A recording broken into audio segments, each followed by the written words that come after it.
할렐루야. 여러분, 오늘 정말 참 잘 오셨습니다. 우리 앞뒤 좌우 바라보시면서 평소에 항상 하는 인사죠. 근데 오늘 정말 잘 오셨습니다. 참 잘 오셨습니다. 인사 나누시겠습니다.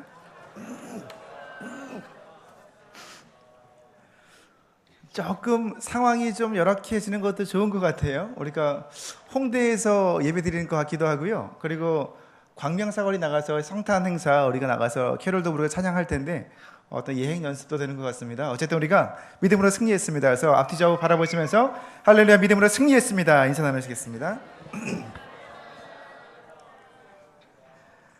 할렐루야. 하나님 감사합니다. 때때로 우리가 예기치 않은 상황 가운데에도 우리의 마음 중심에 하나님을 향하기에 우리는 더욱더 진실한 마음으로 예배드릴 수 있음을 감사합니다. 이 시간 하나님의 성령께서 각 사람의 마음을 만져주셔서 온전히 하나님 말씀에 머리 숙일 때에 하나님은 은혜가 우리의 삶 가운데 임하는 귀하고 복된 선포와 예배되게 하여 주옵소서. 예수님의 이름으로 기도하옵나이다. 아멘. 제목만 한번 따라 하실까요? 승리의 근원. 다시 한번 따라 하시겠습니다. 승리의 근원.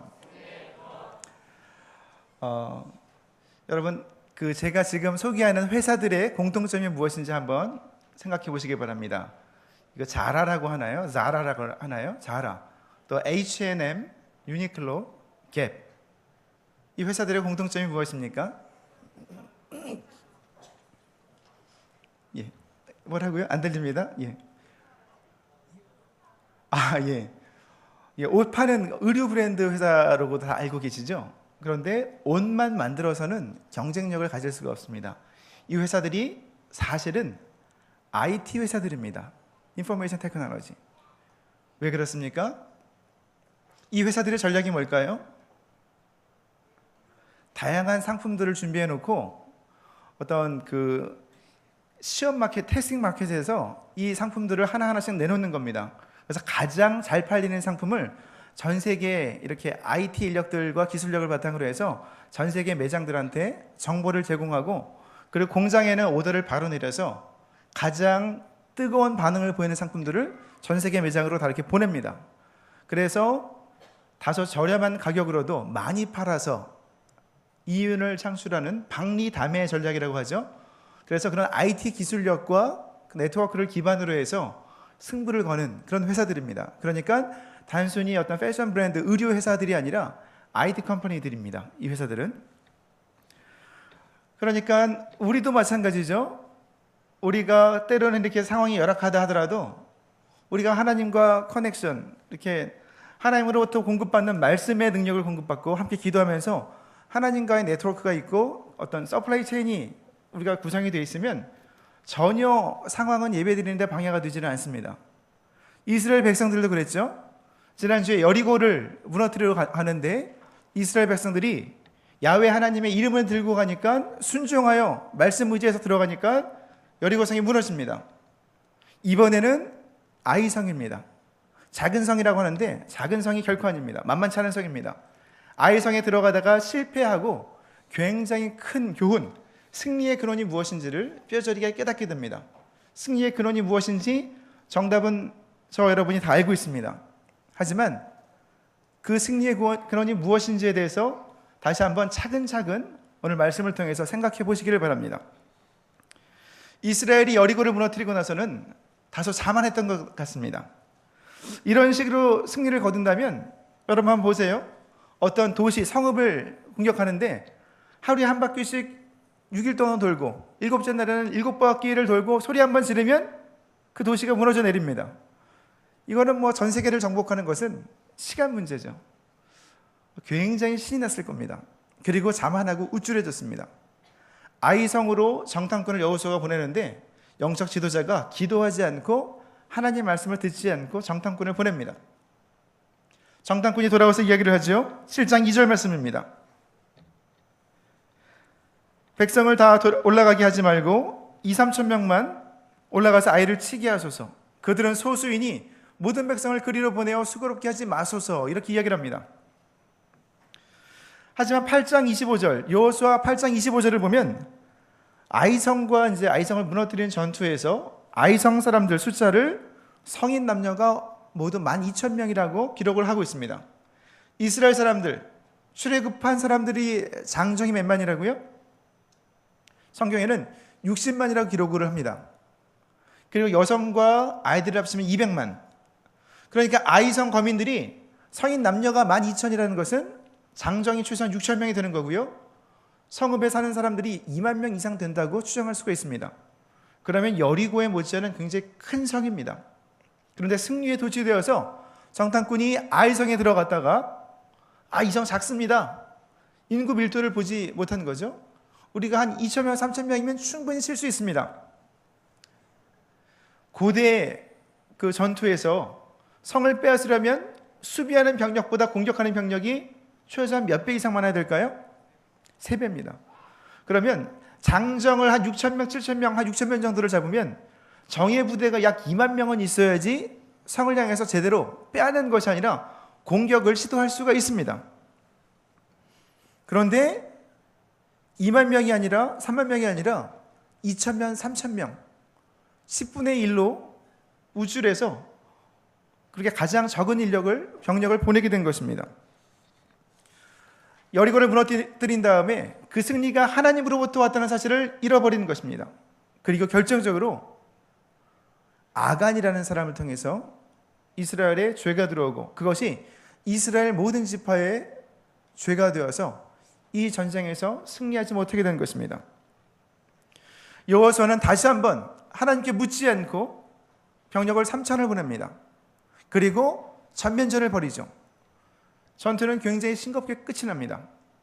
성경에는 7장 5절 1절에서 5절을 보시면 바로 정예부대 붙었다가 몇 합 겨뤄보지도 않고 이스라엘 백성 36명이 한 번에 죽임을 당합니다. 그리고 주력부대가 바로 후퇴 명령을 내리고 뒤로 쫙 빠지게 되는 것이죠. 이 소식을 들은 이스라엘 백성들의 마음은 예전에는 가나안 사람들의 마음이 간담이 녹았다고 그랬죠. 이제는 이스라엘 백성들의 마음이 녹아서 물같이 되었다고 7장 5절은 기록합니다. 사실 손해본 인력은 36명이 지나지 않습니다. 그런데 전투의 예봉이 꺾여버리는 것입니다. 결국 이스라엘 전체 사기가 떨어지게 되었습니다. 아이성은 여리고성에서 그 서쪽으로 약 24km 정도 떨어진 곳입니다. 저 맨 끝을 요단강이라고 하면요, 요단강 성가대 오른쪽이 요단강이라고 하면 요단 동편에서 루벤 지파, 갓 지파, 므낫세 반 지파가 점령을 하고 이 요단 서쪽을 가나안을 점령하기 위해 들어옵니다. 성가대 자리가 여리고성 자리라고 해보죠. 여리고가 무너졌습니다.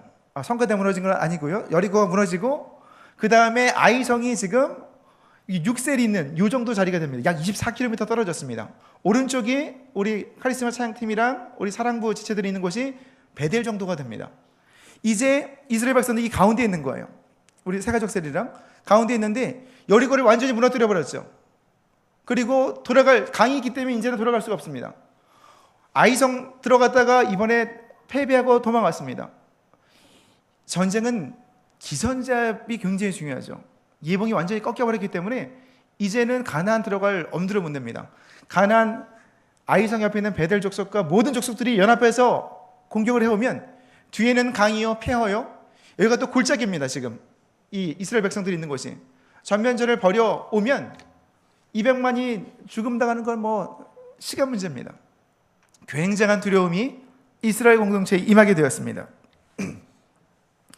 이때 여호수아가 옷을 찢고 이스라엘 장로들과 함께 하나님의 궤, 언약궤 앞에서 엎드려서 굉장히 오랫동안 이렇게 굉장히 고통스러워합니다. 그리고 드디어 입을 열지요. 7장 7절입니다. 함께 읽어볼까요? 이르되 슬프도소이다 주 야훼여 어찌하여 이 백성을 인도하여 요단을 건너게 하시고 우리를 아모리 사람의 손에 넘겨 멸망시키려 하셨나이까. 이러면서 우리가 요단 저쪽을 만족하게 여겨 거기 요단 동편에 거주했으면 좋았을 뻔했습니다. 괜히 넘어왔습니다. 이렇게 얘기하는 거예요. 이제는 죽게 되었다고 36명의 인력을 손해본 이스라엘 공동체 전체에 이제는 죽음의 그림자가 온통 다 드리워지게 된 것입니다. 왜 졌습니까? 하나님과의 네트워크가 손상되었기 때문에 그렇습니다. 첫 번째는 아간이 범죄했기 때문입니다. 그래서 한 사람의 죄가 이스라엘 공동체 전체의 죄가 되어서 전투에 지게 되었습니다. 기도하는 여호수아에게 하나님이 또 이렇게 말씀하십니다. 답을 내려주신 거죠. 답장하신 거죠. 7장 10절에서 11절입니다. 야훼께서 여호수아에게 이르시되 일어나라, 어찌하여 이렇게 엎드렸느냐. 이스라엘이 범죄하여 내가 그들에게 명령한 나의 언약을 어겼으며 또한 그들이 온전히 바친 물건을 가져가고 도둑질하며 속이고 그것을 그들의 물건들 가운데 두었느니라. 그래서 백성들을 거룩하게 하고 내일 아침에 지파별로 제비를 뽑아서 누구의 죄로 인해서 이스라엘이 패하게 되었는지를 한번 알려주시겠다고 말씀하셨습니다. 아침 일찍 여호수아가 이스라엘 각 지파를 다 나오게 합니다. 어떤 지파가 뽑혔습니까? 유다 지파가 뽑힙니다. 유다 지파 중에서도 큰아들 세라 족속의 사람이 뽑힙니다. 세라 족속이 뽑히고 그 중에서 삽디의 가족이 뽑히고 삽디의 손자요 갈미의 아들로서 아간이라는 이름을 가진 사람이 뽑힙니다. 우리가 죄를 지을 때요 하나님이 침묵하시는 경우가 있습니다. 하나님이 왜 침묵하실까요? 왜 침묵하십니까? 악인의 번성하면 어찌함이뇨. 다윗이 시편을 통해서 하나님의 다스리시는 그런 원리, 신정론이라고 합니다. 원리에 대해서 토로합니다. 악한 사람들 잘 되는 것 같죠? 여러분도 죄를 지었는데 괜찮은 것 같습니다. 왜 그럴까요? 하나님 왜 침묵하실까요? 그 사람이 깨닫고 돌이키기를 기다리시는 것입니다. 기회를 주시는 것이죠. 우리를 끝까지 사랑하시는 하나님께서 스스로 돌이켜서 하나님 앞에 엎드리기를 기다리고 계신 것입니다. 그러면 그 사람을 죄인을 불쌍히 여기셔서 용서해 주시기 위함입니다. 제비를 뽑는 중간에 12지파에서 유다 지파가 뽑히고 그 다음에 또 큰아들과 아들 세라와 베레스 뽑히고 그 중에 또 두령들이 뽑히고 그런 뽑히는 중간 과정 가운데 아간은 회개할 기회가 충분히 있었습니다. 지난주에 여리고성 거민들이 6일 동안 돌 때 회개하거나 도망갈 기회가 있었음에도 불구하고 그냥 주저앉아 있는 거죠. 죄의 속성이 이렇습니다. 그냥 주저앉아서 그 자리에서 죽이는 것이죠. 마음을 강팍하게 바로 왕처럼 그렇게 만드는 것이죠. 하지만 아간은 끝내 회개하지 않고 이제 여호수아 앞에 서게 되었습니다. 여호수아가 7장 19절 이렇게 말합니다. 내 아들아 청하노니 이스라엘의 하나님 야훼께 영광을 돌려 그 앞에 자복하고 내가 행한 일을 내게 알게 하라. 그 일을 내게 숨기지 말라. 여호수아가 드디어 하나님의 마음, 목자의 마음을 회복합니다. 그래서 내 아들아 부르면서 안타까운 마음으로 왜 그리하였느냐고 물어봅니다. 이제 죄의 속임수에 빠져서 탐심 때문에 양심의 눈이 멀었던 아간은 이제 정신을 좀 차립니다. 그리고 죄를 회개한다기보다는 이제는 벌이 두려워서 이슬 짓고 자기가 지은 죄를 고백하게 되는 것이죠. 7장 21절입니다. 내가 노력한 물건 중에 시날산의 아름다운 외투 한 벌과 은 200세겔과 그 무게가 50세겔 되는 금덩이 하나를 보고 탐내어 가졌나이다. 보소서 이제 그 물건들을 내 장막 가운데 땅속에 감추었는데 은은 그 밑에 있나이다. 그가 말한 대로 보고 히브리어로 이게 에레라는 것입니다. 탐내고 에머뎀 가졌다 에카햄 이거는요 어디서 많이 들어본 동사들 아닙니까? 인류 최초의 죄를 지었던 하와가 보고 탐내고 가졌던 선악과를 바라보면서 똑같은 단어가 오늘 본문에도 사용되었습니다. 인류 최초의 죄와 가나안 땅에서 행한 최초의 죄가 평행을 이루고 우리에게 교훈을 주고 있는 것이죠. 이 두 사건의 공통점이 무엇이죠? 보는 것을 조심해야 된다는 것입니다. 보지 말아야 될 것을 보면 그것이 우리 안에 잠재해 있는 죄성을 불일 듯 일으키게 됩니다. 그러면 탐심이 막 생기게 되고 그것을 손에 넣지 않으면 견딜 수가 없는 지경에 이릅니다. 그러다가 불법을 행하는 것이고 그것을 취하는 죄를 저지르게 되는 것입니다. 시날산의 아름다운 외투, 시날산이 어디 있는지 여러분 아십니까? 바벨 땅에 있습니다. 바벨은 어떤 것이죠? 인류가 그 언어가 혼란케 되는 것입니다. 시날산의 외투, 겉모습이 보기에 화려한 이 바벨론의 외투를 보고 아간의 마음이 혼란해지고 혼미해집니다. 그것을 취하게 됩니다. 거기에 아간도 넘어갔고 수많은 사람들이 지금까지 넘어갔고 지금도 계속해서 넘어가고 있습니다. 여호수아가 사람들을 보내서 이 아간의 장막을 들춰보니까 과연 그곳에는 스날산의 외투도 있고 은 200세겔도 있고 금 50세겔도 있고 이런 물건들이 다 감춰져 있는 것을 이렇게 드러나게 됩니다. 발견하게 됩니다. 하나님이 여리고를 치게 하실 때 그 성의 모든 것을 진멸하라고 하셨죠. 왜 그럴까요? 그것이 가나안의 첫 열매이기 때문에 그렇습니다. 아이성을 칠 때는 뭐라고 말씀하셨을까요? 사람은 치고 진멸하지만 그 성에 있는 전리품은 다 취하라고 말씀하십니다.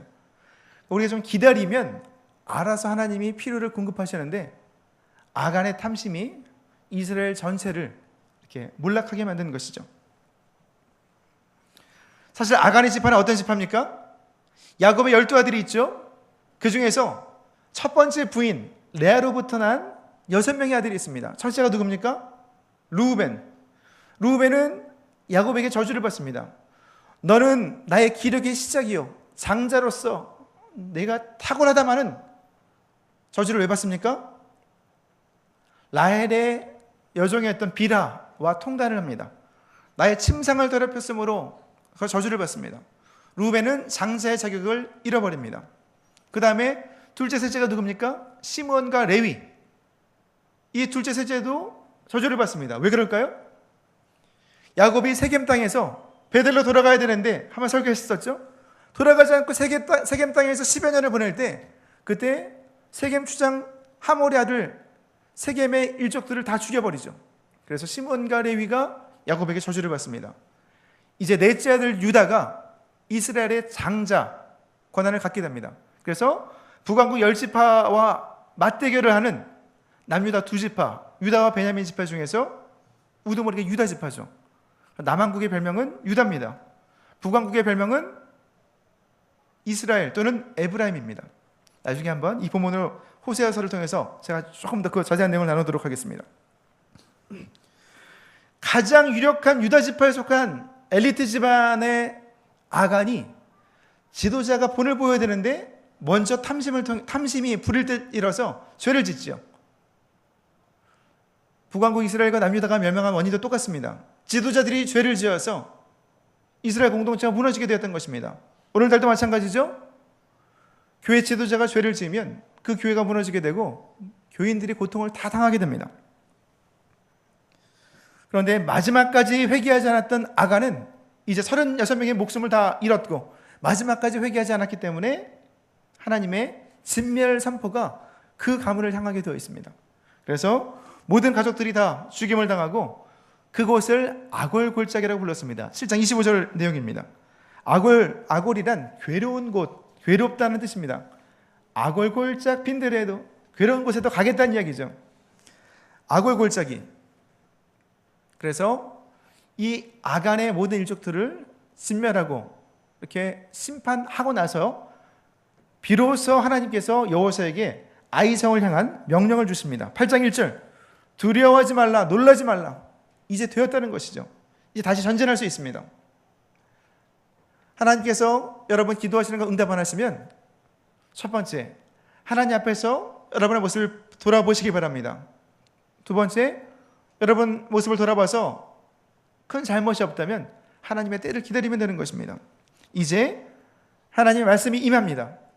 여호수아가 몇 명을 보내냐면 3만 명의 병력을 보냅니다. 매복시키고 또 5천을 보냅니다. 그리고 또 주력부들을 이끌고 아이성을 향해 진격해 나갑니다.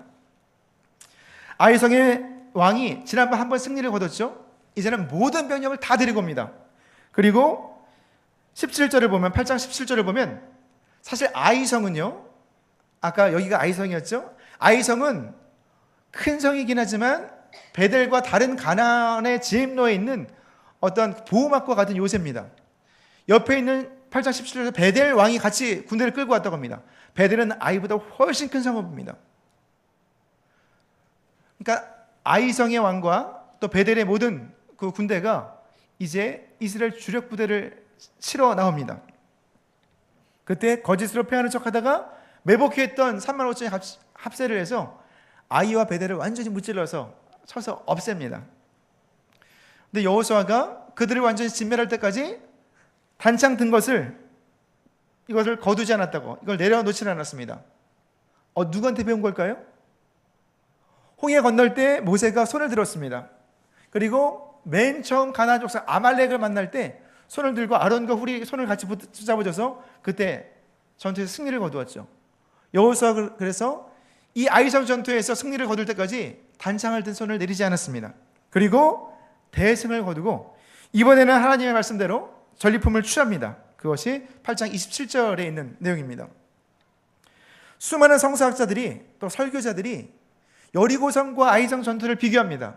그러면서 무슨 이야기를 하냐면 시대와 문화에 따라서 복음을 전하는 방법도 달라져야 한다고 주장을 합니다. 예를 들어 예전에 가장 많이 하는 전도 방법 뭐죠? 예수천당, 불신지옥. 지난번에 우리가 초청해서 오셨던 선교사님 한 분은 그것이 진리니까 그대로 해야 됩니다 라고도 말씀하셨는데 그 말씀도 옳습니다. 그런데 서울대, 카이스트, 연세대를 포함해서 유수대학에, 그러니까 14개 대학의 200여 명의 학생들이 그런 폭력적인 전도는 거부합니다 라고 만든 클럽이 있습니다. 혹시 화면이 프리팅커스라는 그런 동아리입니다. 여러분 아세요? 그래서 전도 거부 카드죠. 자, 여러분이 모르시는 이유는 첫 번째는 이 14개 학교의 대학생이 아니거나 졸업을 하셨거나, 두 번째는 여러분이 전도를 안 하셨거나. 그런데 이 전도 거부 카드는요 왜 만들었냐면 증산도 도를 아십니까? 여러분 들어보셨습니까? 그리고 안상은 하나님의 교회, 이런 이단들이 너무나 들이대고 귀성해 보니까 거기에 대해서 전도를 거부하는 카드를 만든 것입니다. 그런데 잘 모르는 기독교인들도 가서 무조건 이렇게 해야 되는 줄 알고 이렇게 하는 경우가 있습니다. 굉장히 분주한 일상을 마치고 퇴근하는 현대인들에게 가서 지하철이나 버스에서 눈을 지그시 감고 있는 젊은이들에게, 아니면 현대인들에게 가서 옆구리를 쿡 찌르면서 예수 천당 불신지옥 똑바로 믿어 이렇게 하면 굉장히 시험거리가 될 겁니다. 그런데 이제 호스피스 병동에서 마지막 가쁜 숨을 몰아쉬는 사람에게 가서 제발 예수 믿으세요. 그래야지 하나님 만납니다. 영원한 하나님 나라에 갈 수 있습니다. 천국이 눈앞에 있습니다. 아멘 하세요. 예수님을 주님으로 받아들이세요. 예수 천당 불신지옥입니다. 이렇게 이야기를 하면 그 마음에 와닿을 가능성이, 어필할 가능성이 굉장히 높습니다. 결국 뭡니까? 방법이 중요한 것이 아니라 그 방법을 전달하는 사람의 마음이 하나님의 마음으로 채워져 있느냐, 그 전에 하나님과 온전히 소통하고 관계를 맺고 있느냐, 하나님과의 네트워크가 제대로 구비가 되어 있느냐, 이것이 관건입니다. 아이성을 점령한 후에 여호수아는 에발산 앞에서 모든 이스라엘 백성들을 모읍니다. 그리고 번제물과 화목제물을 드리고 백성들을 절반으로 나눠서 반은 에발산 앞에, 반은 그리심산 앞에. 여러분 신명기 27장에서 선포했던 축복과 저주의 선포하시죠? 모세가 이스라엘 백성들에게 한 것입니다. 그리심산에서 축복을 선포하고 에발산에서 저주를 선포합니다. 똑같은 일을 여호수아가 다시 한번 행합니다. 왜 그럴까요? 우리가 놓친 것이 무엇이냐? 하나님의 말씀이 아니냐? 하면서 하나님의 말씀 다시 한번 돌아보자고 권면하고 있는 것입니다. 신명기 본문에서는 에발산의 저주만 소개가 됩니다. 잠깐 제가 그 본문의 내용을 소개하면, 우상을 만든 사람, 부모를 경홀히 여기는 사람, 이웃의 경계표를 옮겨서 불법의 이득을 취한 사람, 맹인과 객과 고아들, 과부들을 못살게 굴고 압제한 사람, 또 근친상간하는 사람, 동물과의 성관계 수간하는 사람, 이웃을 암살하거나 뇌물을 받은 사람들, 이런 사람은 저주를 받을 것이라고 성경은 선포합니다. 구체적인 저주의 내용을 예배 때 좀 이걸 다루는 것이 어떤가 좀 여러 가지 고민을 하다가 축복도 있고 저주의 심판도 있다는 것을 다시 한번 우리가 돌아보기 위해서 잠깐 제가 소개를 합니다. 신명기 28장의 내용입니다. 내가 악을 행하여 그를 잊음으로 내 손으로 하는 모든 일에 야훼께서 저주와 혼란과 책망을 내리사 망하며 속히 파멸하게 하실 것이며 야훼께서 내 몸에 병이 들게 하사 저주와 혼란과 책망을 내리사 망하며 속히 파멸하게 하실 것이며 야훼께서 폐병과 열병과 염증과 학질과 한재와 풍재와 썩는 재앙으로 너를 치시리니 이 재앙들이 너를 따라서 너를 진멸하게 할 것이라. 야훼께서 내 적군 앞에서 너를 패하게 하시리니 내가 그들을 치러 한 길로 나가서 그들 앞에서 7길로 도망할 것이며 내가 또 땅의 모든 나라 중에 흩어지고 내가 여자와 약혼하였으나 다른 사람이 그 여자와 같이 동침할 것이요 집을 건축하였으나 거기에 거주하지 못할 것이요. 읽으면서 참 마음이 힘드네요. 마지막 32절에 34절 한번 같이 읽어보겠습니다. 내 자녀를 다른 민족에게 빼앗기고 종일 생각하고 찾음으로 눈이 피곤하여지나 내 손에 힘이 없을 것이며 내 토지 소산과 내 수고로 얻은 것을 내가 알지 못하는 민족이 먹겠고 너는 항상 압제와 학대를 받을 뿐이리니 이러므로 내 눈에 보이는 일로 말미암아 내가 미치리라. 이거 구절 보면 저도 미치는 줄 알았습니다. 그런데 이것은 예수 그리스도의 복음을 듣지 않았던 사람의 최후를 묘사하는 그런 대목입니다. 오늘 제목이 뭐라고요? 승리의 근원. 승리의 근원 무엇입니까? 하나님과의 관계입니다. 승리의 비결은요, 아간처럼 하나님보다 앞서지 않는 것입니다. 여호수아가 범했던 실수처럼 하나님의 뜻을 구하지 않고 움직이면 승리할 수 없고, 하나님의 뜻을 구하고 하나님과 소통하면서 네트워크를 잘 유지하면서 움직이면 승리하는 것입니다. 왜 이스라엘 백성들이, 또 저와 여러분이 때때로 이렇게 간단한 원리, 승리의 그런 하나님이시고 승리의 비결은 하나님과 동행하면서 하나님 뜻보다 앞서지 않는 것인데, 왜 이 간단한 이렇게 간단한 원리를 실천을 하지 못할까요? 사람의 눈에 이게 다 거꾸로 보이기 때문에 그렇습니다. 정반대로 보이기 때문에 그렇습니다. 하나님 뜻에 순종하는 것 어리석게 보입니다. 기다리는 것 더 어리석게 보입니다. 너무나 사람의 눈에 보이는 것, 정탐꾼의 눈에 보이는 것, 정탐꾼을 통해서 귀에 들리는 것에 집중하다 보니까 하나님을 놓치게 되는 것입니다. 우리에게 임한 그것이 복인지 독인지 구별을 못하는 이유도 하나님과의 네트워크가 무너졌기 때문에 그렇습니다. 때로는 우리에게 임한 복이 아니라 독인 경우가 있습니다. 어떤 것은 독인 것 같은데 복인 경우가 있습니다. 그 기준이 무엇입니까? 승리의 그런 것 똑같습니다. 하나님과의 관계, 하나님 없이 잘 되는 것, 형통한 것, 그렇게 해서 범죄하면서 하나님과 멀어지게 하는 것, 그것은 복이 아니라 독입니다. 우리가 이 땅에서 고난을 당할지라도 그것이 우리 마음을 더욱더 단단하게 연단하고, 환난은 인내를 연단을 소망을 이루게 하는 것이고, 하나님과 관계가 더 가까워지고 우리를 든든히 세우는 것이라면 그것은 독이 아니라 복인 것입니다. 아간만 눈에 보이는 것까지 욕심냈습니까? 저와 여러분은 어떻습니까? 아간이 왜 재물을 취했을까요? 이 불확실한 세상에서 자신을 어느 정도 유지하고 자신을 돋보이게 할 수 있는 것을 추구한 것입니다. 그것이 잘못은 아닙니다.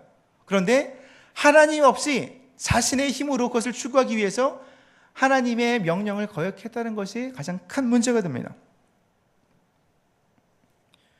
믿음으로 승리하는 것이 아니라 세상에서 보란듯이 성공하기 위해서 우리가 욕심을 낸다면 그 사람은 아간처럼 반드시 패배하고 말 것입니다. 반대로 끝까지 하나님 말씀 붙들고 하나님과의 관계를 통해서, 네트워크를 통해서 더욱더 하나님께 가까이 가고 그 뜻대로 결심하고 움직인다면 거꾸로 뜨리는 것 같아도 다시 한번 일어서게 될 것입니다. 끝까지 믿음으로 버티면 반드시 승리를 거두게 되는 것입니다. 고린도후서 4장 8절 9절 말씀 함께 읽습니다. 우리가 사방으로 우겨쌈을 당하여도 쌓이지 아니하며 답답한 일을 당하여도 낙심하지 아니하며 박해를 받아도 버림받지 아니하며 거꾸로 뜨림을 당하여도 망하지 아니하고 승리하게 되는 것입니다. 교회에 나와서 예배당에 이렇게 앉아있다 하더라도 하나님과 소통하지 않으면 그 사람은 하나님을 멀리 떠난 것입니다. 언제까지 청년의 때가 어렵다고 한탄만 하고 주저앉아 있을 겁니까? 일어날 수 있습니다. 여리고는 무너집니다. 우리의 발목을 잡아끄는 죄악의 뿌리가 되는 아이성도 우리는 진멸시킬 수 있습니다. 가나안이 우리의 손에, 우리의 눈앞에 주어져 있습니다. 일어서시길 바랍니다. 그 땅을 취하시길 바랍니다. 강강하고 담대하라. 내가 너와 함께함이니라. 하나님의 음성을 들으시길 바랍니다. 뉘우치는 눈물로 주님 보러 다시 한번 돌아오시길 바랍니다. 교회에 앉아있다고 해서 교인이 아니죠. 하나님께 마음을 드려야지, 하나님과 소통해야지, 하나님과 건강한 관계를 맺어야지 여러분이 축복의 통로가 되는 것이고 이 땅에서 빛과 소금의 역할을 감당할 수 있는 것입니다. 혹시 잠시 주님을 떠나지 않았습니까? 그런 사람이 있습니까? 교회에 앉아있지만, 예배 은혜 자리에는 앉아있지만 전심으로 마음을 드리지 못하는 사람들이 있습니까? 이 시간 우리가 찬송 함께 부르시면서 다시 한번 주님 품으로 돌아오시길 바랍니다. 주님께 마음의 중심을 드리고 승리하는 저 여러분 되시기를 주님의 이름으로 축복합니다. 찬송가 273장 함께 부르시고 함께 기도하겠습니다.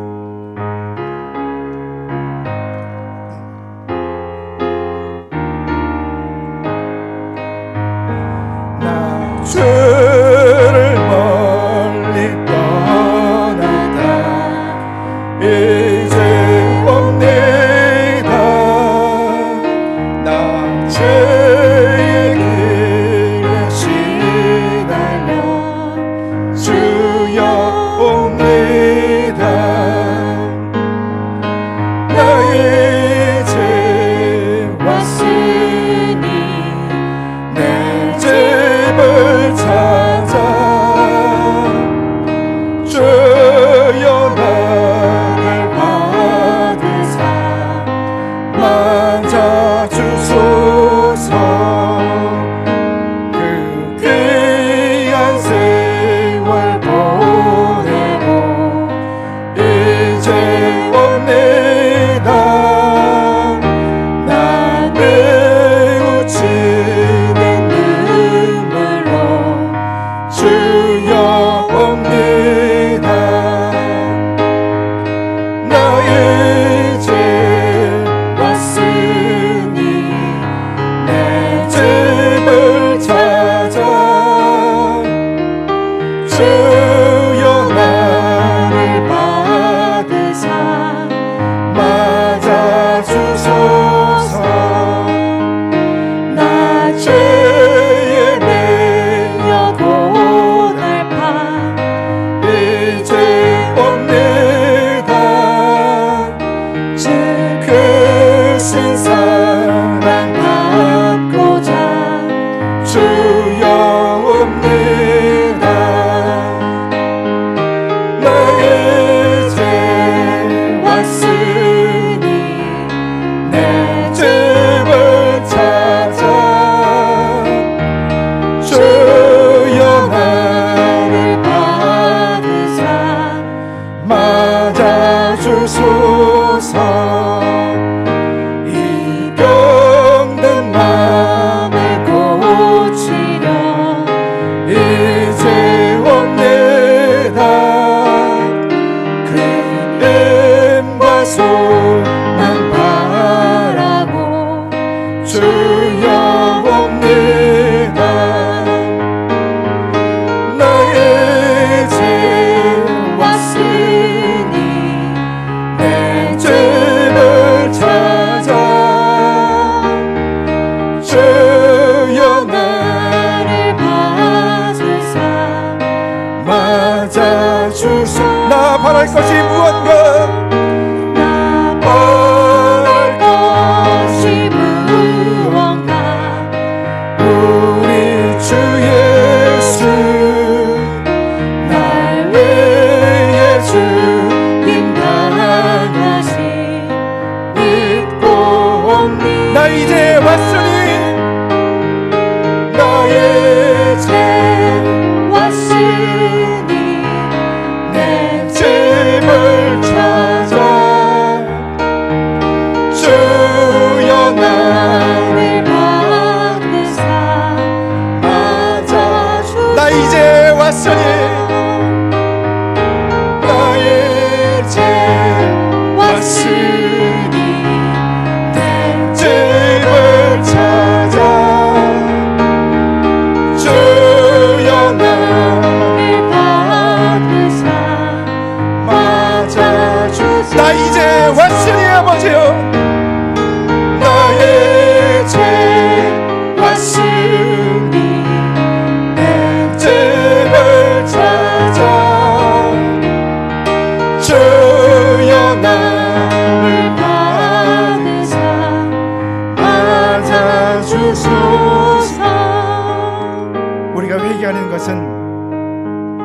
하나님의 심판이 두려워서 하는 것이 아닙니다. 그것을 성경은 율법적 회개라고 말을 합니다.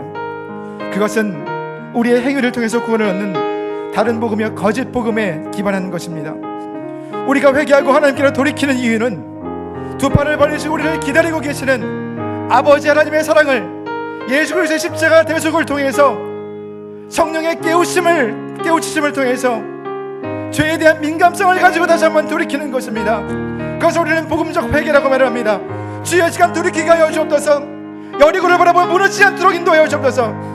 우리의 발목을 잡아끄는 아이성을 바라보며 후퇴하지 않게 인도하여 주옵소서. 우리 앞에 놓인 가나안을 정복하게 하여 주옵소서. 주님이라 세 번 부르고 함께 기도합니다. 주여 주여 주여. 할렐루야. 하나님 감사합니다. 우리 불러주심을 감사합니다. 아버지 하나님